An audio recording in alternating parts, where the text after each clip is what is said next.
welcome to the Gauntlet Podcast. My name is Lowell, and I am joined by my co-host, Sherri Stewart. Hi, Sherri. Hello. This month, we are joined by Richard Ruane. Richard is a noted Gauntleteer. He is a contributor to Codex, and he is also Gauntlet Con organizer this year. So thank you for coming on, Richard. It is my pleasure. Listeners, in this first segment, each of us will take a look at a game that we played in July on the Gauntlet, and we will talk a little bit about that. Sherri, tell us about how your July was. I know it was a little odd because I had surgery, and so you were waiting on me hand and foot. Yes. Throughout a good part of it. Yes, I played nurse a little bit more than I would have liked to. I'm not very good at it, and I apologize, Lowell. But other than that, played a little bit of Trail of Cthulhu at the very beginning. Said goodbye to our Urban Shadows campaign, which was sad making.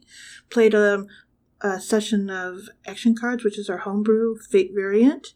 But on Gauntlet, I got to play Monster of the Week, the Tome of Mysteries sampler. We tried all of the new classes and all the new magic alternatives just so we could get a taste of it. So that was my month. Very light. Well, then tell us about Tome of Mysteries. I know when it first came out, there was a little bit of controversy on the Gauntlet. Some people were very excited about it. Some people thought that Monster Week already had too many rules. So I'm curious what your take on it is. Okay, so here's the thing. That book is one of the smartest expansions to a set of rules because it isn't more rules, it's alternative rules. And the alternatives bring a lot more flavor, and they make the different playbooks that already exist more interesting, and so they stand sort of toe-to-toe for the interesting things you can do in the game, essentially by their new alternative weird moves, which are sort of things that you can use instead of use magic, let you do things like maybe you have a little bit of prophecy, or you have like a very strong instinct or hunch for things. It's like a sort of explanation of what your slightly supernatural powers are. And some of them are just like you can be very strong beyond human limits and things like that. So it's sort of just heroic powers or weird heroic powers. But they fit into some of those different playbooks and give an explanation that you can really wrap your arms around for your conception of your character and still do interesting things and more than just your other basic moves allow you to.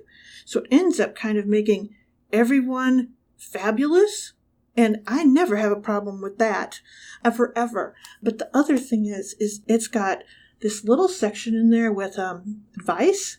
It's all super smart. It's all super smart. And it doesn't go on, blah, blah, blah. It's like, here's 3 paragraphs. Okay, got it. Another header, 3 more paragraphs. Here you go. Smart. And then the rest of the book is just devoted to a heap of new mysteries. Tons of things that you can get to the table. So it's a really good book. We played one of the mysteries. We tried out the new classes. We tried out the new magics with some of the older playbooks. It worked seamlessly. It was fun. Brought in a little bit of different senses of the kind of different urban supernatural that you can have. And what did you play? I played one of the older classes, which was a psychic, I think, with a bit of prophecy. Okay. And it sounds like it wasn't very interesting, but we had a great time. And everyone else was so kooky and crazy. It was a simple mystery. It was one session, and we stuffed so much into that session. It was amazing. And this is with Tyler running, right? Yeah, Tyler's awesome. And so were all the other players. So, again, if you play on the Gauntlet, you're going to get spoiled.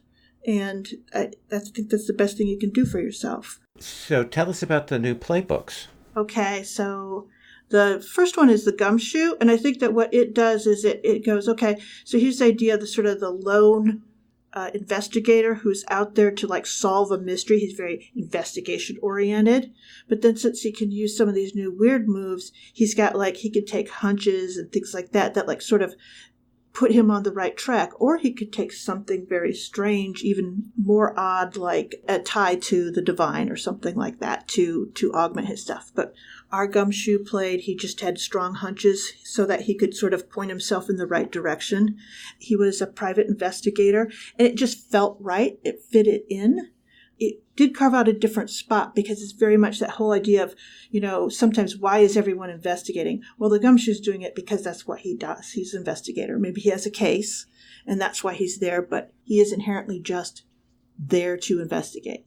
The other one is the Hex, which is a person who doesn't really have magical talent. What they have is they sort of have found some little keys that make magic. They've found a spell or a book or something, and they've learned to use that, and they sort of extrapolate from that, and they're sort of obsessive in collecting their materials and figuring out how to do things. So they're heavy researchers without a lot of talent, so things go out of control very quickly.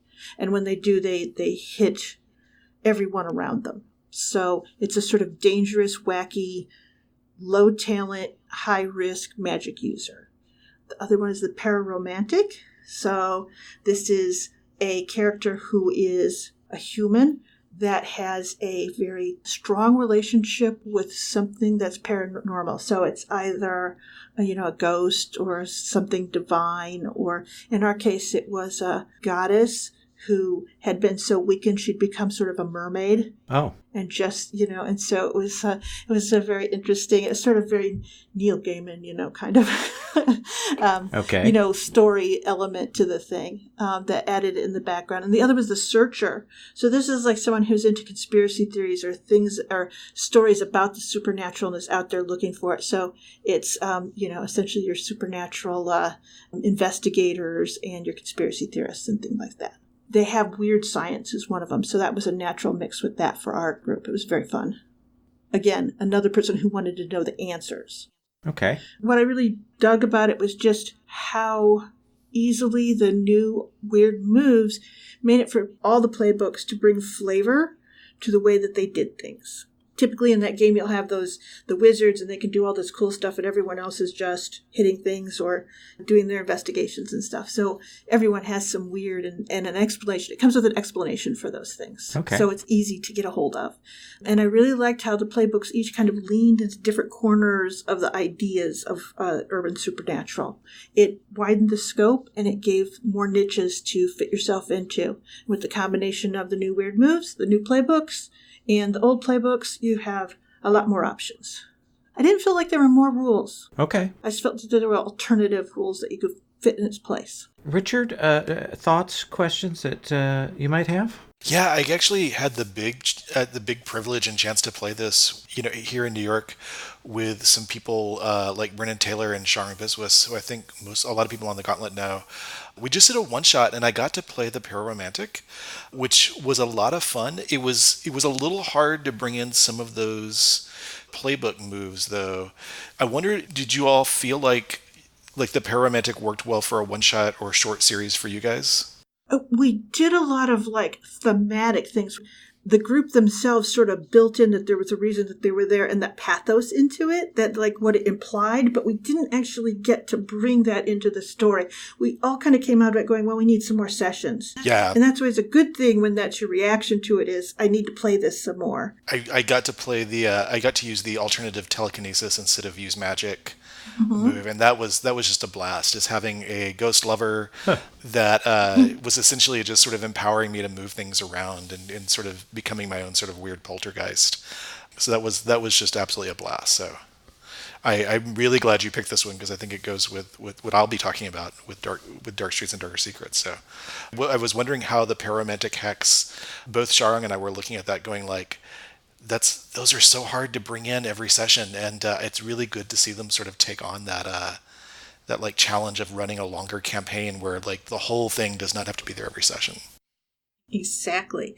And I do think that Pararomantic did really bring in that sense of you've got these themes and these things out there waiting for you, and then I think a lot of the other of us saw those in our playbooks, then those themes, different themes like that, and sort of played in that sort of sense of the whole idea that we were together had to have some meaning or sense to it, and we built that into it. So it was just like, it is romantic in that sense. It brings that little touch to it. Yeah. So it was enjoyable. I was just also delighted to see that somebody bringing out sort of paranormal romance aspects of like urban fantasy and horror without having, in like Monster Hearts does it exquisitely well, but you have to kind of play a very focused concept in Monster Hearts where it's, Monster of the Week gives you a little more freedom and more freewheeling place to sort of not just be the mundane, to be a relatively normal person, but you're not just the mundane. You're or that sort of character type where you've got a weird thing about you, but you're not yourself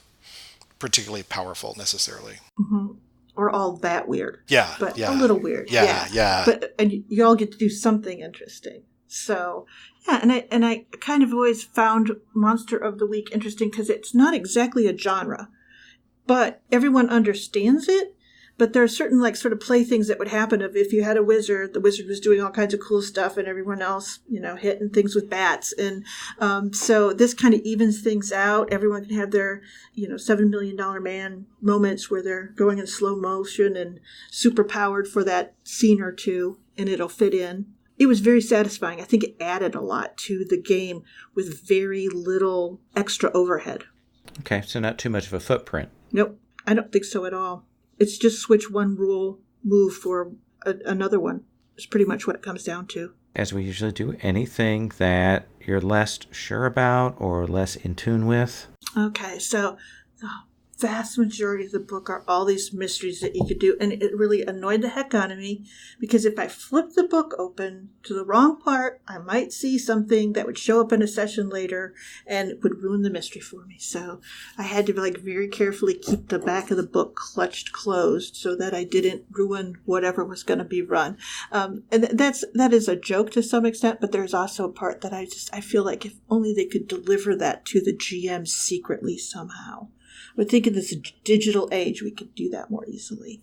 But the one mystery that I allowed myself to read because it had such a good picture on it, I was like, oh, those are very cleverly put together. They are very sensible. They're short. They give you here what the concept is, a hook, overview.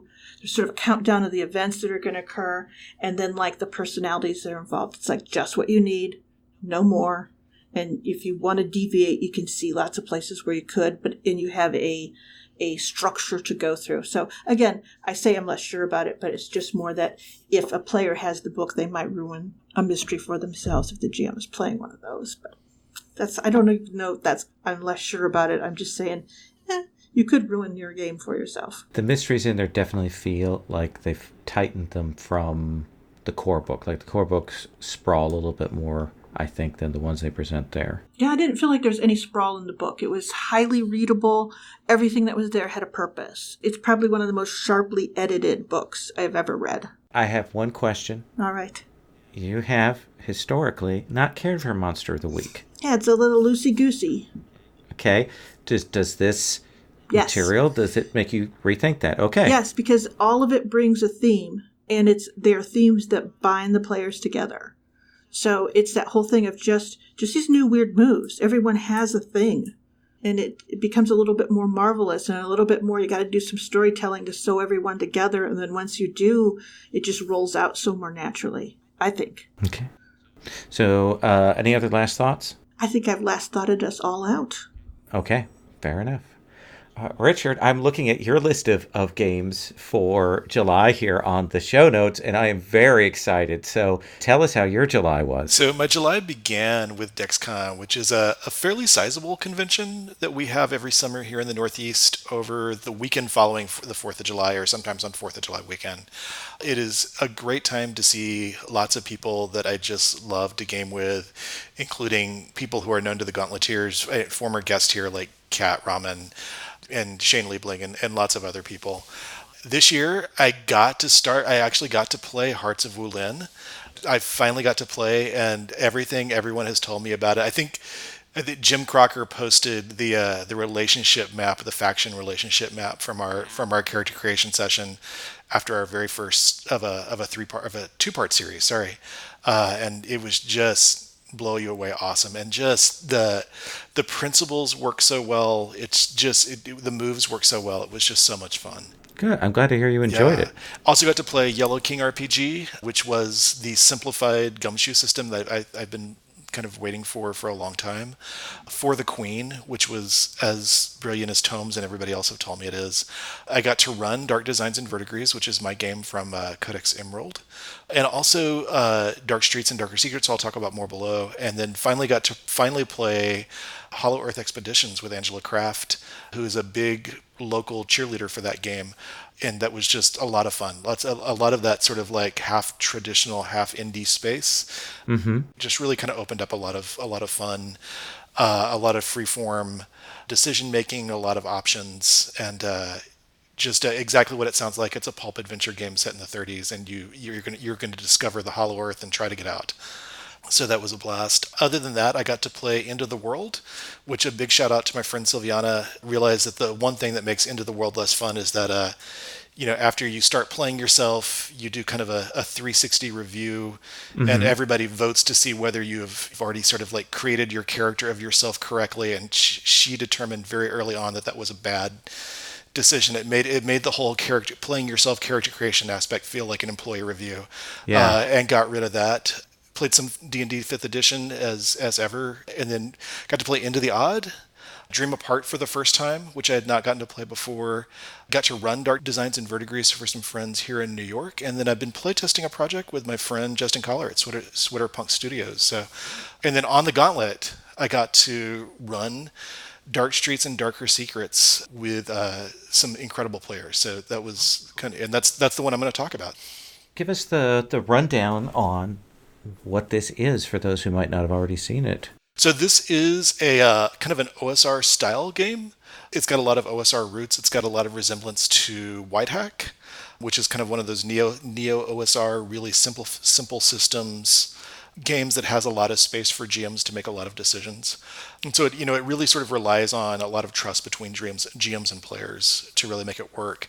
Diogo Nogueira, who created it, describes it as street and sorcery. It is very much an urban fantasy game, a lot like Monster of the Week. It involves a lot of modern day characters involved in monster hunting and mystery solving. And we did a slower, more sort of Cthulhu-ish mystery. The game held up really, really well, and just really kind of gave us a lot of space to ask questions, make decisions, kind of explore the space. What's the setting like? I mean, is it a fantasy world, or what's the kind of tech? There's not a default setting. I think the assumption is that you're in the modern day world, except that there is magic and monsters and fantasy. So it's very much inspired by things like Supernatural or Buffy or the Dresden verse. So I think those are sort of the points of departure. It's a class and level system, so there are classes, but they're very archetypal. They're not really specific. There's you're either tough or you're nimble or you're smart or you're gifted. And it's also got some really simplified stat mechanics that are all sort of everything is a roll under. It'll be very familiar to people who've played D&D and D&D like games, but the roll under means you're not sitting around trying to translate numbers. Like, oh, it's a 15, so it's a +2. You roll the die and you're either getting equal to or under. There's some really lovely luck mechanics that are brought in, and some really lovely kind of resource mechanics that are also based on die rolls that are brought in that work really, really well. And then a lot of the other stuff is very GM facing. So a lot of the other attack and a lot of the other mechanics are very GM facing. So things like reactions, morale, how to proceed with questions, and how investigations sort of proceed are more GM facing mechanics. So in what sense? So for instance, there's not like a skill system for social mechanics or a thing like that. In other words, if you're uncertain how an NPC or a creature would respond to the PCs, you get to make some reaction rolls and check reactions, and then sort of base the adjustments to that reaction based on what they do, rather than having them sort of roll charisma or things like that. Okay. So it's very driven by their fiction that they create, and then sort of behind the scenes rolls that you're making to sort of anytime there's anything nebulous or uncertain. So what is it that brings the flavor with the street and sorcery, with Dark Streets? What drives the darkness of the Dark Streets? I really find that the 4 character classes, and then the sort of the framing, the notion that you are, everyday people. The 4 classes are very, those 4 archetypes are very powerful in the fact that they're just sort of average everyday people. Everybody has not only a concept that kind of grounds them in the world you're in. So, I'm an ex-football player, or I'm a, an aerobics instructor, or I'm a former crook or a former cat burglar. There's those kind of mechanics there. But you also have a complication. You also have something like, I have a former significant other who, I loaned me this weird old artifact, or the deputy mayor knows about my secret, my monster hunting secret, or, something along those lines that fits those in. Those sort of play nicely. The concept plays nicely with kind of an advantage disadvantage system, so that you're good at things that associate with your concept just by giving you an advantage on die rolls. And then the complication affects your luck system. If your complication comes into play, your luck goes up, which kind of reflects the fact that, like, it's your complication, so you're going to get a little more spotlight time, and a little bit of more chance to rely on your luck to kind of pull you through the things that happen. That's really interesting, because I was thinking about this. The other sort of horror OSR game that I know is Silent Legions, Right. by Chris Crawford, which has a great tool set at the back, but doesn't have a lot for the characters to really flesh themselves out in terms of those kinds of choices you're talking about. That's really interesting. I know it also has and I've never gotten to play it, and I know you got to run it, and I could not get into it, Lowell. So I remember vividly that I couldn't get into this game. But they're also kind of archetype driven, but I didn't feel like in reading that I quite got what was distinct about what the characters could do, and I may be wrong there. No, I think you're absolutely right. Okay. Yeah. But you cannot beat the Silent Legion's mystery generation system. Oh gosh, or the so good. or just the Lovecraftian name generator. There's so much good tech in the GM facing material in there. The mystery generation, the archetype generation, the monster generation, cult generation, just everything that sort of brings in that sort of dark Lovecraftian feel. Anytime I'm working on anything, whether it be Monster of the Week or Dark Streets and Darker Secrets, kind of flipping through those tables, just even picking one, just even picking a few options can sort of send me off in the right direction. So Lowell used it for everything for months. So oh yeah, I'm running Trail of Cthulhu, so it still keeps popping up. Yeah. Yikes. Anything else you want to say about the positive side of this? Really strong, I think this is a supernatural investigations game that's really versatile, that I think will appeal to a lot of people who like OSR. I would love to see this kind of become the Monster of the Week option for, OSR players, where, OSR, Monster of the Week is really kind of has a very specific role in the PBTA landscape. Brilliant job of GM facing mechanics, and also just modularity. It's really easy to see exactly where you would adjust this system to do different things, different settings. It's really easy to go like, well, for this particular game, I'd like to change the magic system and make it more like this book over here. It's really easy to kind of pop out the magic system and pop in something else. Okay. So because of that sort of common OSR roots, it's lovely and modular. So I think those are really the things that jumped out at me about this game and made it so much easy and fun to run. So is the magic system like DCC's magic system, like with wackadoo spells, or is it... The magic system that's in there is fairly straightforward and simple. It does not have the massive tonal specificity of DCC, but it does have some really great concepts for things going wrong and critical spell failures and things like that. It's not quite as wild as DCC, but I think the fun thing is you can take one of those more modern DCC systems like Umerica and put those powers in instead of the power system that's in there, and have those sort of come to the fore, so you can sort of play that out and use that. One thing it does really well that I really appreciate is, much like DCC, you can people who can use magic can channel their physical stats into that magic. If you need to succeed, if you need to be absolutely certain you succeed, you can start by channeling some of your physique or agility into the magic you're casting. And I assume risking it in some way. Yeah. So unless you channel in a good bit of that, you are certainly still risking the fact that you might still not succeed. And if there are critical failures, something really big can go wrong. It doesn't quite have the wacky tone DCC does, so I think it opens a lot of space for a grimmer, darker tone than the Gonzo over the top. So you've talked pretty positively about this. We always ask if there's something that you were less sure about or elements that you weren't as into. What would you say here? So there's two things I noted that I would love to see a little bit more resource on.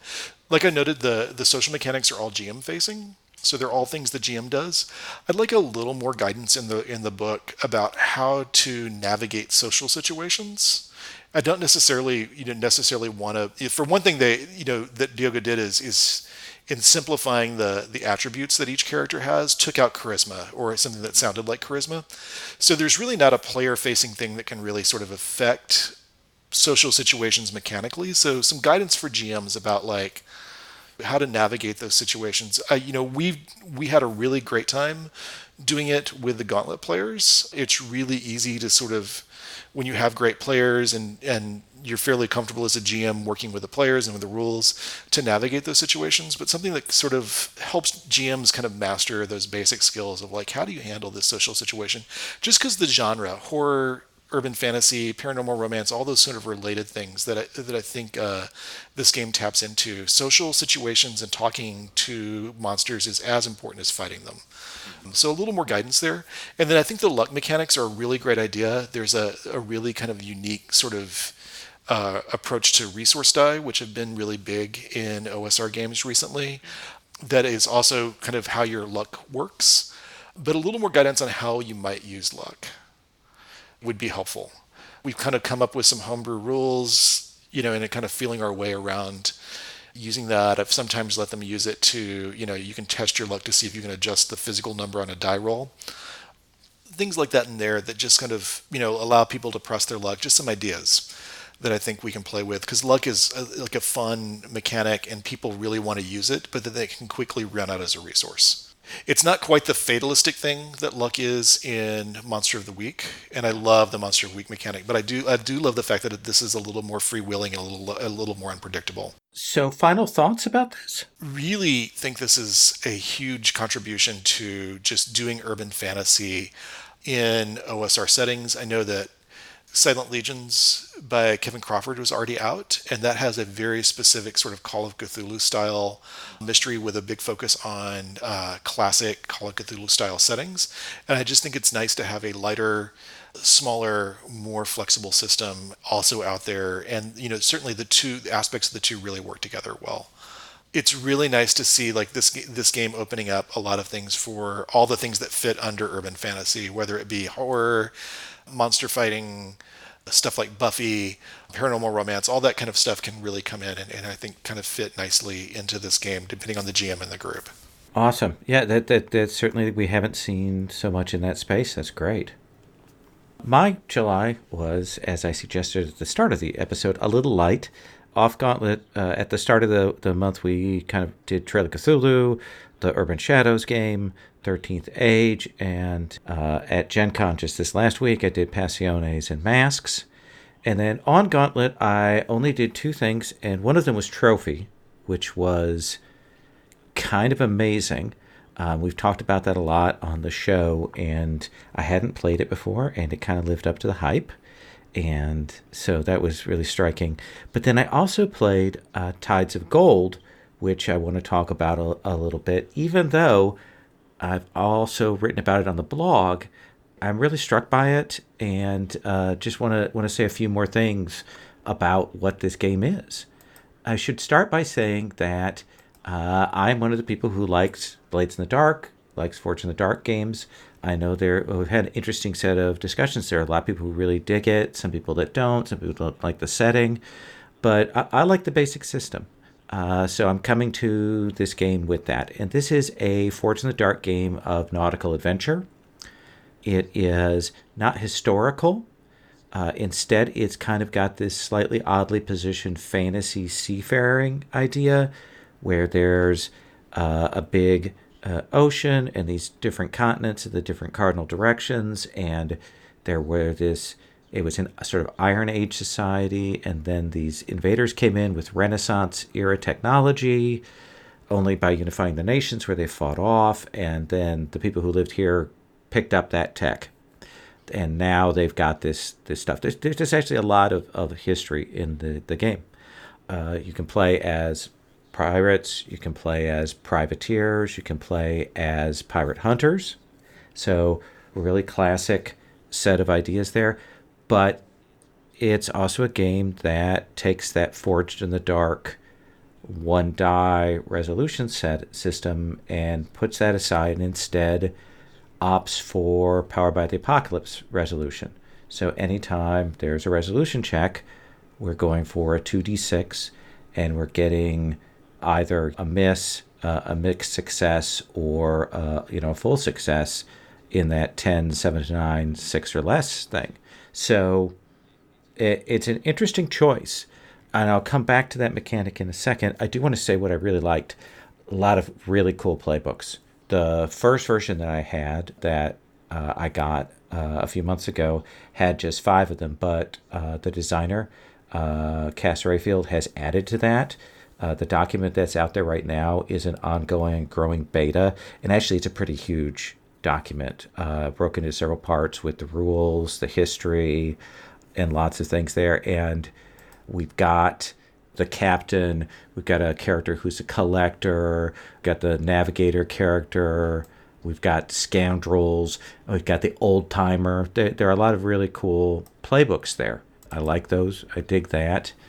It also has more phases than normal Blades in the Dark. One of the things that sometimes people who play Blades in the Dark games, they can't quite find the space to do like the role play.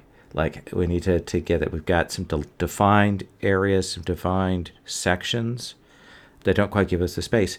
This game adds 2 sort of new phases. One of them is the idea of the Odyssey phase, which is that when you have to get to where you're going to do your heist, like if you're going to be traveling, that there's some random generation, there's some travel time, and some things that you resolve in that gets you some shipboard stuff, but also maybe finding some sea monsters and things. And I like that as a new phase.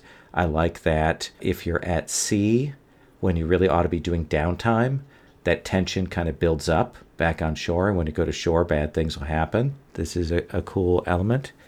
But it also has mechanics for doing trade, with the idea that you pick up particular trade goods and then the different ports, you generate what they have in terms of abundance or scarcity. And you can manipulate the ports and things. It's got a lot of very interesting long-term campaign mechanics that I think absolutely fit with the way Blades in the Dark works. I mean, it makes sense that Blades in the Dark has some very cool mechanics about handling those things. This drops in, for me, very well into that. It has a setting. There's a lot of historical from within its own context detail.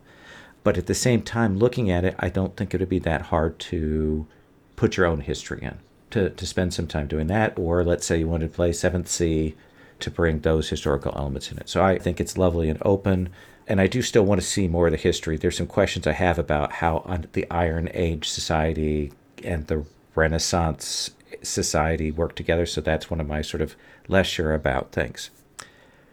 My big less sure about thing is, as you can probably imagine, is I'm not entirely sold on the switch to PBTA because I quite like the resolution system from Blades in the Dark. But the resolution system is grub for dice, then roll. I mean, if this takes the grub for dice part of it out. It does. Like you don't have to stop and do that negotiation. And I think that that's an advantage. There is certainly, whenever you go to a roll, there's some serious time. Like that is a road bump. That is a speed bump. And if you have a game where you're rolling a lot, that really can slow things down. And so, yeah, I do think that's a win. But I also like position and effect. I like those elements within Blades in the Dark. I like how they get negotiated, and I think it works. And I think that changing over to PBTA removes that as a tool from my toolkit. You don't think you could use them as part of your modifier discussion?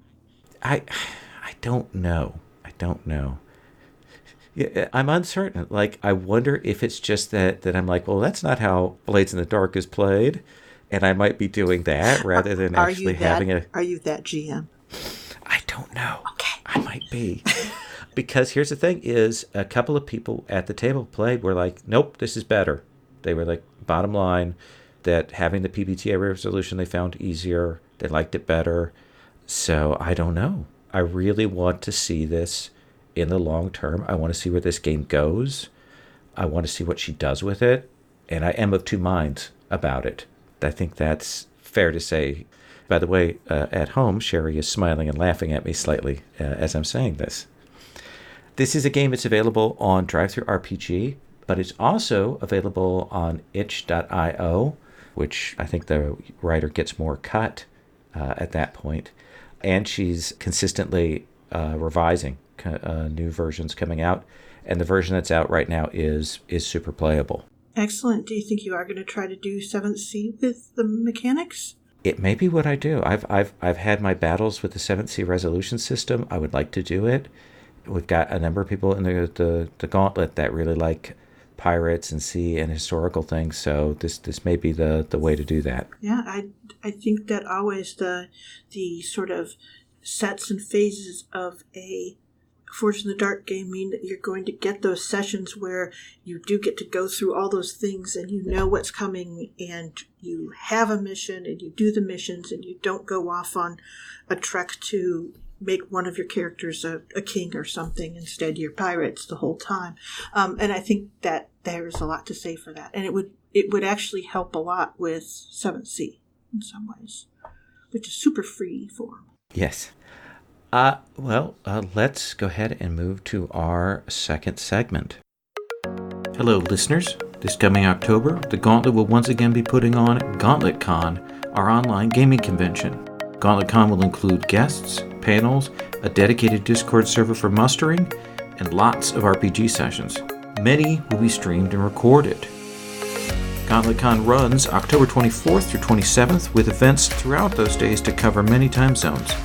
If you're interested in our newsletter for Gauntlet Con, you can sign up at gauntlet-rpg.com/gauntlet-con-2019. Gauntlet Con's a great gaming experience, and I hope you'll consider joining us as a GM, a player, or a viewer.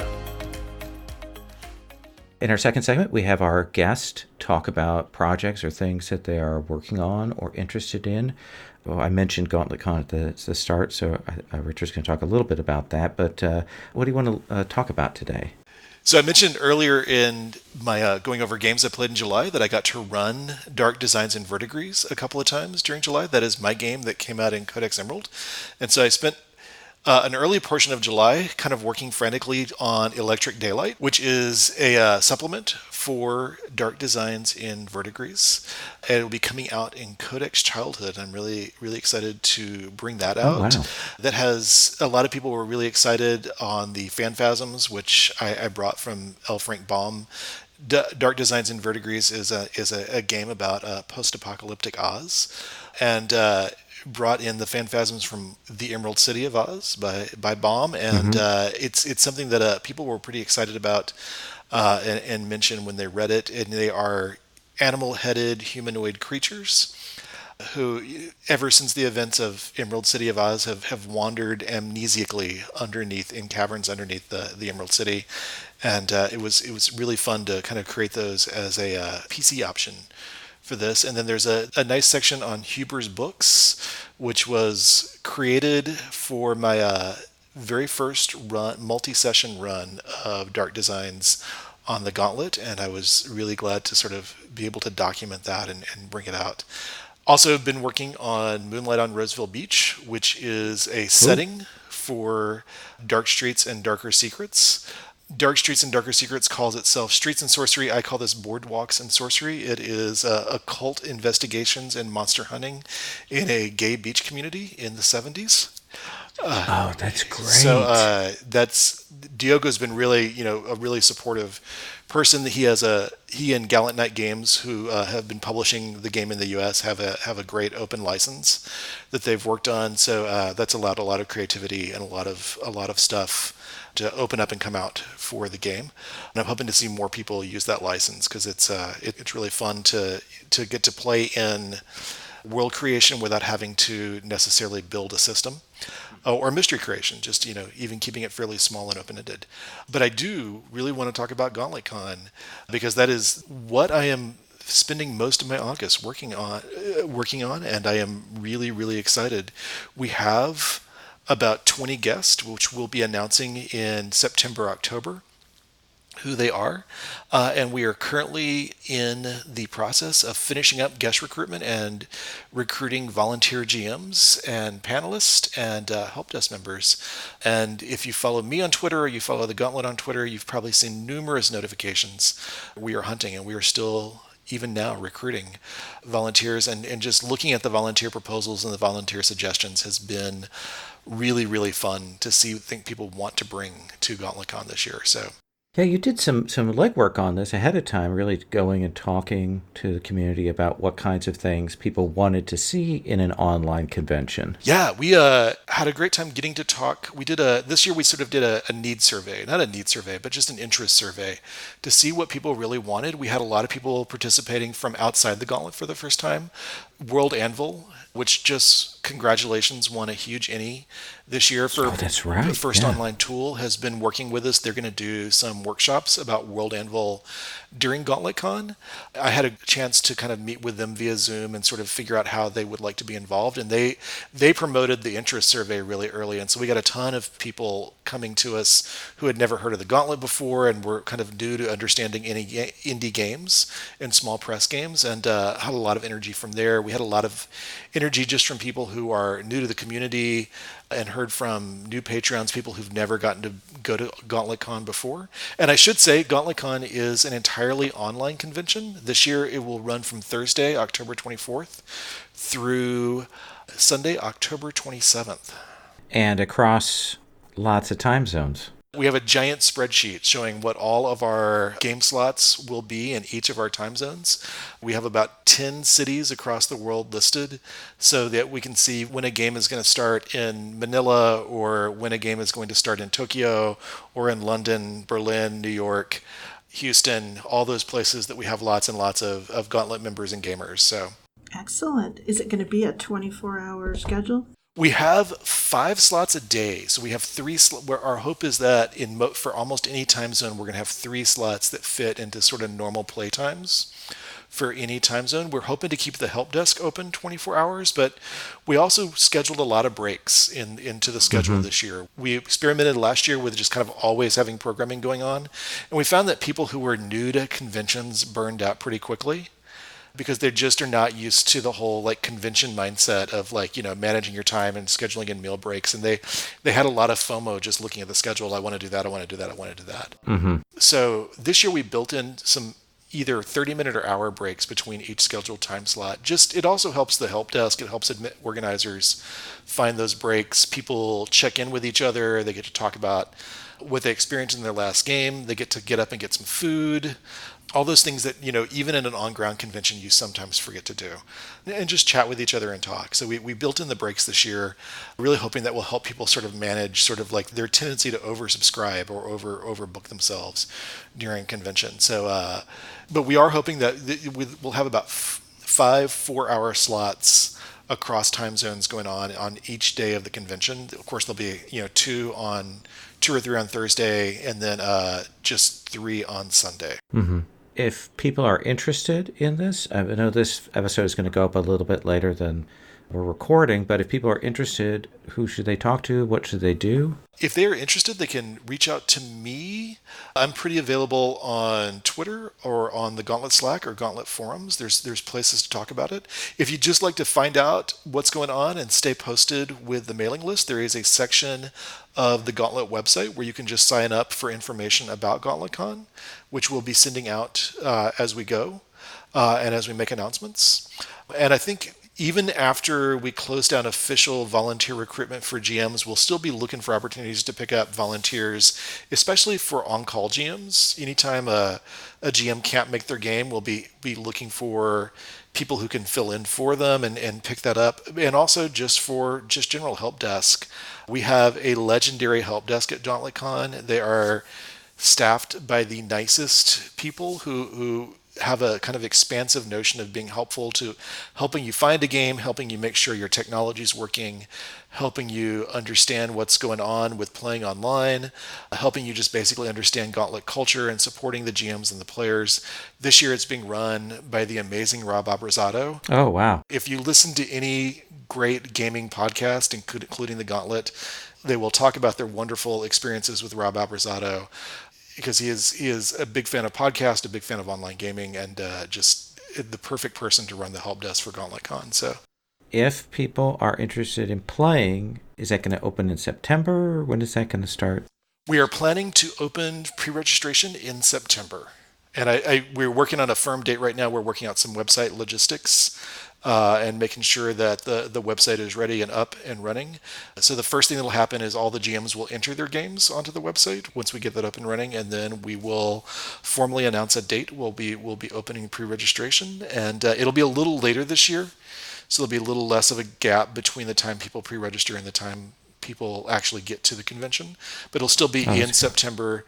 And that way we hope to sort of generate a little more like interest in the overall convention, so that when people are ready, we're not, oh, all the games on the schedule have been filled for 5 weeks now, by the time it sort of gets on people's radar. So we're hoping to have a little less of a gap between the time we pre-register and the time we actually kind of move forward with the actual convention. So, but it'll still be in September, probably the latter half. Okay. Anything else you want to say about GauntletCon? I think that's it. We're really hoping people will come. We have all sorts of games we would love to see run. Our interest survey gave us a lot of ideas of what kind of games people would like to play, but a lot of energy comes from people just presenting games they're passionate about and interested in. Awesome. So let's move to our final segment. It's giving me life. Sherri, Okay. please tell me, what is giving you life? This week, what's giving me life is Haribo Star Mix, which is gummy bears. And, well, it's the Haribo gummy mix. So it's got the little gummy cola bottles and the fruit mix. And the reason that it's giving me life is because the Barfords, Michael Barford and his lovely wife Elaine, came to visit us, and they remembered us mentioning it, and they brought them for us. And it was like one of those moments and one of those evenings where we just had the most lovely visit, and it was all me too. And the Haribo Star Mix was just one of those things that you go, people who listen, who hear some dumb little thing like that and make that gesture, and it just melts my heart. So it's Haribo Star Mix and the Barfords, who are the loveliest people in all the world. Agreed. Richard, what is giving you life right now? So I have two things. One is our local general NerdCon, FlameCon, which was created by Geeks Out, which is a gay geeks organization in New York City. And they have been expanding their gaming programming for the last couple of years. And this year, I get to be on a panel organized by Linda Kodega, who's a member of the Gauntlet. I'll be there with lots of people familiar to Gauntleteers, Sharang Biswas, Cleo Yunsu Davis, and then Lucian Khan. And my friend Mallory Hagman in New York City has been organizing a great multi-table kind of gaming programming event where people will actually get to come to FlameCon and play games, which started small time last year, and then Mallory has really been kind of working on expanding that. And then Lucian Khan in late June turned me onto a book, When Brooklyn Was Queer, and that is Lucian's home and my home. And it was great just to be able to sit down and read a queer history of the city we both love. So that's been giving me so much life. I will say, this year at Gen Con, I saw so much more active presentation, gamers, people with the ribbons, people with the pronoun ribbons, people actively identifying their sexuality than I have ever seen. And it was just amazing to me. Gen Con has come a long way, and I really, really applaud them for really sort of creating space for queer gamers. So I will finish up. My Giving Me Life is a dumb Netflix series. It is yet another K-drama, but this one is like urban shadows, modern, like with some almost the supernatural show elements meets Journey to the West, where we have a character who can see supernatural things, and she gets tricked as a little girl, and she grows up, and she's caught between Sun Wukong, the monkey, and the Devil King, and there's romance and magic and mystery and all this kind of stuff. And each episode is an hour and a half, and there's like 20 episodes. I'm only 3 episodes in, which is still almost 5 hours, and I kind of love it because it's so weird. It sounds like super melodrama, which is this sounds your wonderful. specialty. Yeah. Oh yeah, it's pretty cool. Listeners, that's our show. If you'd like to get a hold of us, we're at Gauntlet RPG on Twitter. You can also check our Patreon. You can search for the Gauntlet on Patreon for that. That supports our multiple podcasts. It supports the online gaming calendar and all kinds of elements that we have going on here at the Gauntlet. If you liked this show or any of our other podcasts, be sure to rate us. That really helps us out if you leave a rating and reviewing. At the very least, please share. Sherri, thank you for being here today. Always a pleasure. And Richard, thank you both for being here and for the huge amount of work that you're doing on Gauntlet Con. It is. I am so excited for this convention. I've been a big fan of conventions for a long time, and it's a huge privilege to get to work on this. And listeners, that's our show.